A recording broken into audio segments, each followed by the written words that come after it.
नमस्कार साथियों, मैं रोहित ठाकुर आज आपके बीच जो है जिस टॉपिक के ऊपर चर्चा करूंगा, आज का जो हमारा टॉपिक रहेगा वो रहेगा संविधान।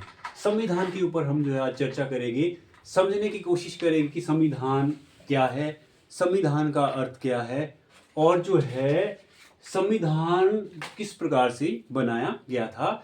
इन सभी चीज़ों को जो है समझने की हम कोशिश करेंगे। तो सबसे पहले संविधान को जो है अंग्रेजी में जो है कॉन्स्टिट्यूशन कहा जाता है। यह बात जो है ध्यान रखने योग्य है। अब जो हम समझते हैं संविधान का अर्थ। संविधान जो है साथियों दो शब्दों के मेल से बना हुआ है। जो पहला जो शब्द है वह है सम और विधान। दो शब्दों के मेल से बना हुआ है।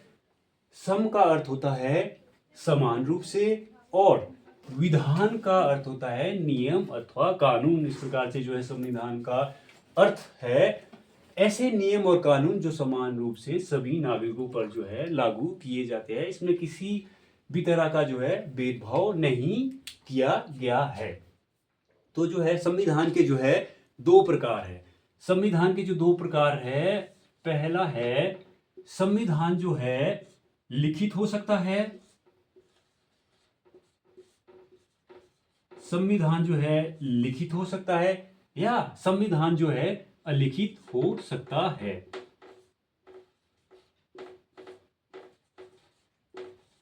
संविधान जो है लिखित हो सकता है या अलिखित हो सकता है।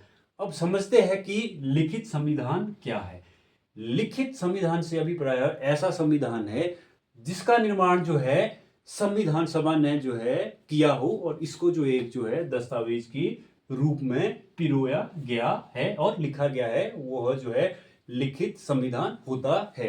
तो जो विश्व का सबसे बड़ा लिखित संविधान है वह जो है हमारे देश का, भारत का विश्व का सबसे बड़ा जो है लिखित संविधान है। तो जो भारत में जो है, भारत में लिखित संविधान है और अमेरिका का जो संविधान है वह भी जो है लिखित संविधान है। और जो है जापान का संविधान कैसा है? लिखित संविधान है। कई देशों में जो है लिखित संविधान है। यह जो मुख्य तीन देश है यहाँ पर जो है लिखित संविधान है और भारत का सबसे बड़ा लिखित संविधान है। इसको जो है हम लोगों को जो है ध्यान में रखना होगा।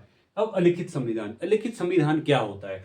अलिखित संविधान ऐसा संविधान होता है जो नियम या प्रथाएं, जिस देश की जैसी नियम प्रथाएं होगी उसी को जो है आगे लागू किया जाता है और इसका जो है लिखित रूप जो है नहीं होता है और इसका जो है लिखित रूप ना होने के कारण जो है इसको जो है अलिखित संविधान कहते हैं।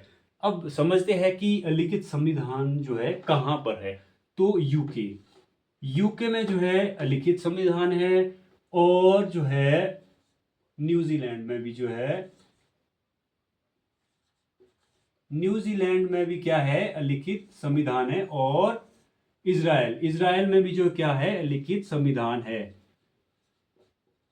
इजराइल में क्या है अलिखित संविधान है। तीन देशों में जो मुख्यतः जो है लिखित संविधान है। वैसे बहुत सारे देश है जहां पर जो है लिखित संविधान है। तो ये था दोस्तों हमारा जो है संविधान के प्रकार, लिखित संविधान और अलिखित संविधान। अब जो भारत का संविधान है साथियों, उसको बनाने में जो है काफी लंबा अंतराल लगा था। जो भारत का संविधान जो है तैयार किसने किया था? भारत का संविधान जो है तैयार जो है संविधान सभा ने किया था। और ये बात जो है ध्यान रखने योग्य है कि जो भारत का संविधान सभा ने जो तैयार किया था, वो जो संविधान सभा के सदस्य थे उनका जो चुनाव जो है अप्रत्यक्ष रूप से किया गया था। ये जो है क्वेश्चन जो है बहुत सारे एग्जामों में पूछा जाता है, तो इसको ध्यान में रखना होगा। अब जो है भारत का संविधान जो बनाने में जो है कितना समय लगा था? भारत के संविधान को बनाने में जो है 2 वर्ष 11 माह और 18 दिन, 2 वर्ष 11 माह और 18 दिन का जो एक लंबा अंतराल है, उसके बाद जो है हमारा बहुत ही अच्छा संविधान जो है बनकर तैयार हुआ था।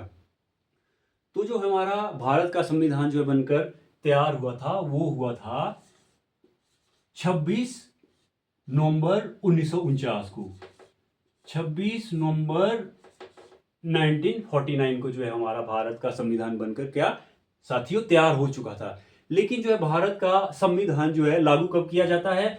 भारत का संविधान जो है लागू जो है 26 जनवरी 1950 1950 को जो है भारत का संविधान जो है क्या जो है लागू किया जाता है। यह भी जो है बहुत आवश्यक हो जाता है इसको जानना कि जो है 26 जनवरी और 1950 को ही जो है हमारा भारत का संविधान क्यों लागू किया गया था।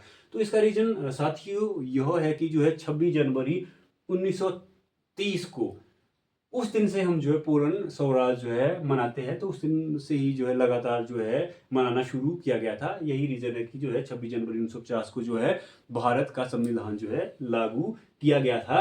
कुछ आर्टिकल जो है यहाँ पर ही लागू किए गए थे 26 नवंबर 1949 को, पर जो है पूरा भारत का संविधान है वो जो है 26 जनवरी 1950 को लागू किया गया था। तो साथियों जब 26 जनवरी 1950 को भारत का संविधान लागू किया गया था तो उस समय जो है भारत के संविधान में जो है भारत के संविधान में कितने 395 अनुच्छेद थे।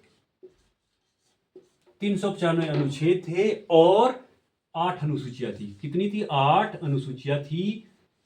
8 अनुसूचियां थी और जो है 22 भाग थे। कितने थे? 22 भाग थे। और जो है अभी वर्तमान में जो है जो भारत के संविधान में है जो है 395 अनुच्छेद और इसमें जो कुछ उप अनुच्छेद जोड़े गए हैं तो उन उप अनुच्छेदों को अगर हम जोड़ते हैं तो ये जो है संख्या जो है लगभग जो है 465 प्लस जो है पहुंचती है। ये जो है इसमें अनुच्छेद तो अभी 395 ही है, पर ये जो है आगे जो इसमें जो उप अनुच्छेद जोड़े गए इसीलिए जो इसकी जो है संख्या जो है 465 प्लस आज के समय में है।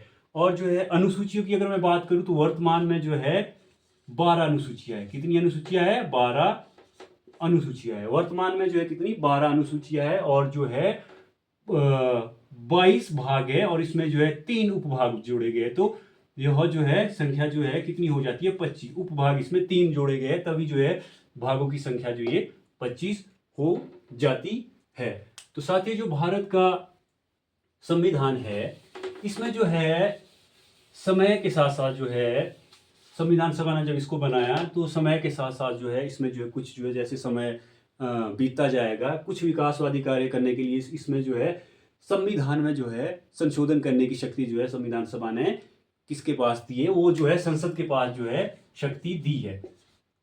संसद के पास जो है संशोधन करने की शक्ति दी है। आर्टिकल 368 कहता है कि जो है संसद जो है 2/3 बहुमत से जो इसको संशोधित कर सकती है और इसमें कुछ चीजें ऐड भी कर सकती है और कुछ जो है संविधान में कट भी कर सकती है। लेकिन जो है इसमें जो है संविधान में जो इसका जो मूल ढांचा है उसको जो है संसद जो है संशोधित नहीं कर सकती है। इसीलिए जब जो है कोई संशोधन होता है संविधान में तो वह जो है उसका निरीक्षण जो है सुप्रीम कोर्ट करता है और सुप्रीम कोर्ट यह देखता है कि अगर ये सही है इसका जो बेसिक ढांचा है संविधान का अगर उसको परिवर्तित नहीं कर रहा है तभी वो लागू करती है। अगर जो है इसका जो बेसिक ढांचा है अगर उसको जो यह जो है परिवर्तित करता है तो उसी समय जो सुप्रीम कोर्ट के पास ये शक्ति है कि जो संसद ने जो ये संशोधन किया है आर्टिकल 368 के तहत जो उसी टाइप जो है निरस्त माना जाएगा। तो ये तो हुई जो संसद के पास संविधान संशोधन की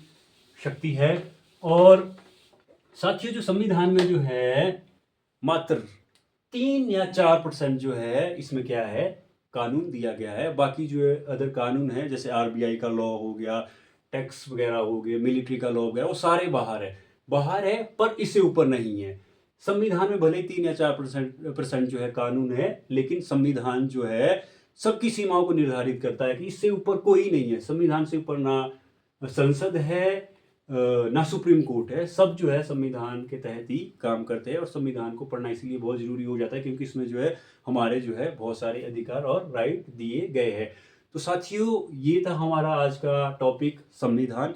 और आप जो है मुझे कमेंट कर सकते हैं कि आप जो अगला टॉपिक कौन सा पढ़ना चाहेंगे। आप फंडामेंटल राइट पढ़ना चाहते हैं या फंडामेंटल ड्यूटीज़ पढ़ना चाहते हैं, पार्लियामेंट के बारे में पढ़ना चाहते हैं, सेंट्रल गवर्नमेंट के बारे में पढ़ना चाहते हैं, स्टेट गवर्नमेंट के बारे में पढ़ना चाहते हैं, या हाई कोर्ट या सुप्रीम कोर्ट के बारे में पढ़ना चाहते हैं, तो आप मुझे कमेंट कर सकते हैं। Thank you, thanks for watching.